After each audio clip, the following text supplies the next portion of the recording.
Depois que Abrão rejeitou a proposta do rei de Sodoma, o Senhor Deus apareceu para ele em uma visão e conversaram. Abrão disse estar triste por não ter um herdeiro. Tinha somente a Eliezer, um servo fiel de sua casa. No entanto, Deus disse a Abrão que seu herdeiro não seria Eliezer, mas sim um filho gerado por ele mesmo. A aliança de Deus com Abrão. E levando-o para fora da tenda onde estava, Deus disse a Abrão: olhe para o céu e conte as estrelas, se for capaz. Este é o número de descendentes que você terá. Gênesis capítulo 15, versículo 5. Então Abrão creu no Senhor, e isso lhe foi creditado como justiça. E aconteceu que, tendo Abrão caído em um sono profundo, teve pesadelos. O Senhor Deus disse a ele que seus descendentes seriam estrangeiros, numa terra que não os pertenceria, e que seriam escravizados e oprimidos por 400 anos. E o Senhor continuou dizendo a Abrão que castigaria a nação que escravizará seus descendentes, e que eles seriam recompensados depois de todas essas coisas. E continuou o Senhor Deus dizendo: você, por sua vez, morrerá em paz, e será sepultado em idade avançada.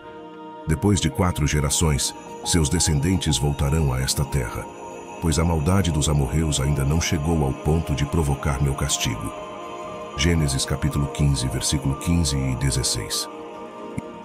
E naquele dia Deus fez uma aliança com Abrão, dizendo que toda a terra, desde o ribeiro do Egito até o grande rio Eufrates, seria de seus descendentes, não importando o povo que habitava aquelas terras. A história do nascimento de Ismael. Como Sarai não podia ter filhos, ela sugeriu que Abrão tivesse um filho com a sua serva egípcia, Agar. Com esse ato, podemos ver a tentativa de Sarai e Abrão de acelerar o cumprimento da promessa de Deus de lhes dar um filho, usando um costume da época que permitia que uma serva fosse usada como mãe substituta. Abrão atendeu à proposta de Sarai. Quando isso aconteceu, já fazia 10 anos que Abrão morava em Canaã. Agar engravidou, e quando se viu grávida, começou a tratar mal a Sarai, desprezando-a por ser estéril.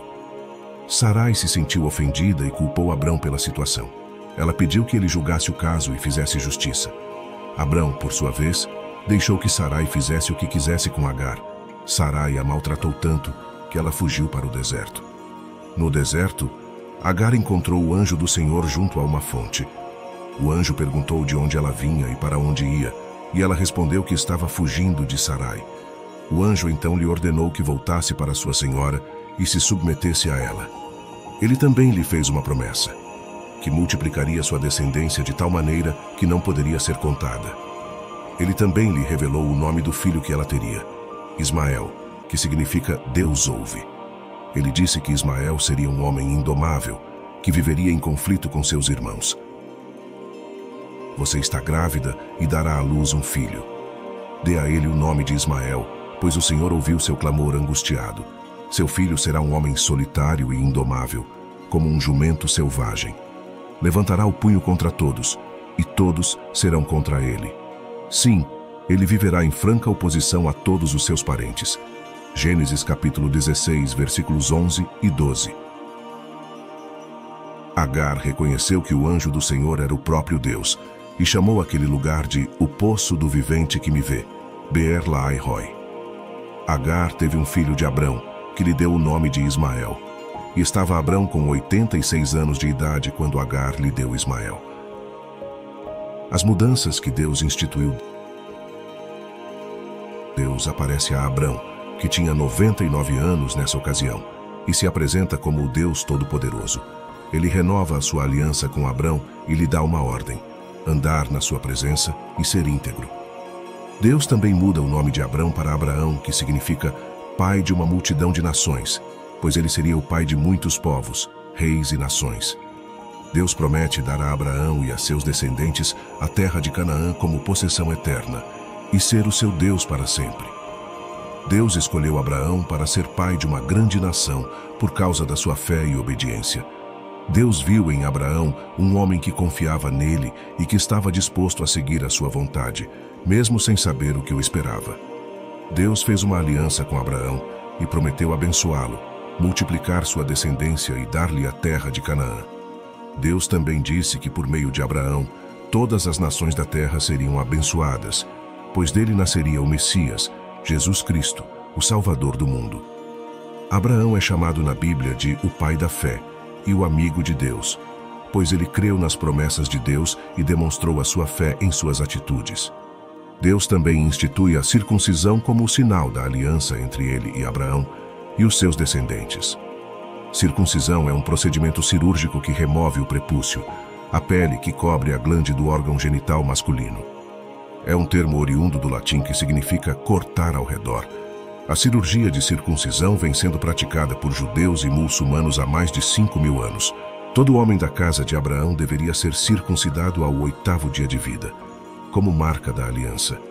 Quem não fosse circuncidado seria excluído do povo de Deus, pois teria quebrado a aliança. Então, naquele mesmo dia, Abraão tomou seu filho Ismael, todos os nascidos em sua casa, os comprados, todos os do sexo masculino, e os circuncidou como Deus o havia ordenado. Quando Abraão foi circuncidado, ele tinha 99 anos, e seu filho Ismael tinha 13. Deus também muda o nome de Sarai, a esposa de Abraão, para Sara, que significa princesa. Ele anuncia que Sara teria um filho, que se chamaria Isaque, que significa riso. Deus também disse a Abraão: quanto à sua mulher, não se chamará mais Sarai. De agora em diante ela se chamará Sara. Eu a abençoarei, e por meio dela darei a você um filho. Sim, eu a abençoarei, e ela se tornará mãe de muitas nações. Haverá reis de nações entre seus descendentes. Gênesis capítulo 17, versículos 15 e 16. Deus estabelece a sua aliança com Isaque e com a sua descendência, não com Ismael, o filho de Abraão com Agar. No entanto, Deus também abençoa Ismael e promete fazer dele uma grande nação. Ismael seria pai de 12 príncipes, mas a aliança de Deus seria estabelecida com Isaque, uma promessa chamada Isaque. Certo dia, quando Abraão estava sentado na frente de sua tenda, perto dos carvalhos de Manre, e quando o sol estava escaldante, Deus aparece a Abraão em forma humana, acompanhado de 2 anjos. Eles são recebidos por Abraão com hospitalidade e respeito. Abraão manda trazer água para que pudessem lavar os pés e pede que descansem embaixo da árvore até que possa lhes servir o que comer. E assim foi feito. Deus renova a sua promessa de que Sara, a esposa de Abraão, teria um filho, mesmo sendo idosa e estéril. Sara, que ouve a conversa escondida, ri com incredulidade, mas Deus a repreende e confirma a sua palavra. Depois da refeição, os visitantes se levantam para ir em direção a Sodoma e Gomorra, as cidades pecaminosas que Deus planeja destruir. Deus revela a Abraão o seu propósito, pois ele é o seu amigo e o pai da nação escolhida. Abraão, preocupado com o destino de seu sobrinho Ló, que mora em Sodoma, começa a interceder pelas cidades. Ele pergunta a Deus se ele pouparia as cidades se encontrasse ali alguns justos, e Deus o responde dizendo que sim. Abraão então barganha com Deus a não destruição das cidades por conta da vida de 50 justos, depois 40, e assim foi até Deus concordar em poupar as cidades se houver pelo menos 10 justos nelas. Abraão encerra a sua súplica e Deus se retira. A destruição de Sodoma e Gomorra. 2 dos anjos do Senhor que haviam visitado Abraão em seu acampamento chegam a Sodoma ao anoitecer e foram recebidos por Ló, o sobrinho de Abraão que morava naquela cidade. Ló os convida para se hospedarem em sua casa e lhes prepara um banquete. Porém, antes que eles pudessem descansar, os homens de Sodoma cercam a casa de Ló e exigem que ele entregue os visitantes para que eles possam abusar sexualmente deles.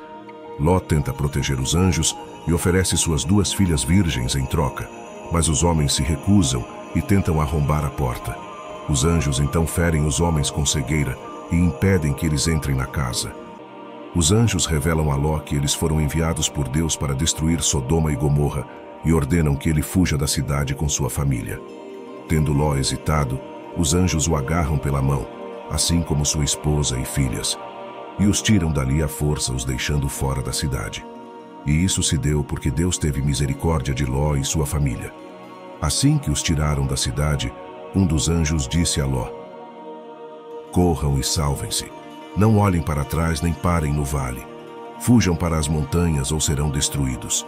Gênesis capítulo 19, versículo 17. Ló pede que eles poupem uma pequena cidade chamada Zoar, onde ele pretende se refugiar.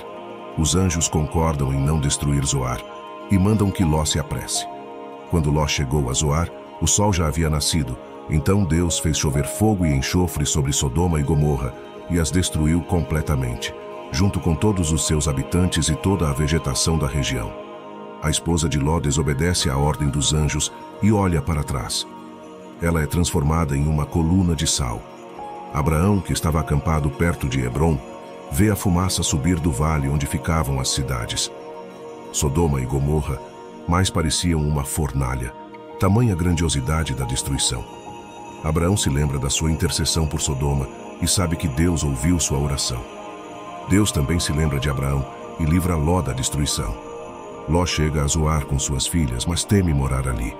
Ele decide ir para as montanhas e se esconder em uma caverna. Suas filhas, pensando que não havia mais nenhum homem na terra, resolvem engravidar do próprio pai.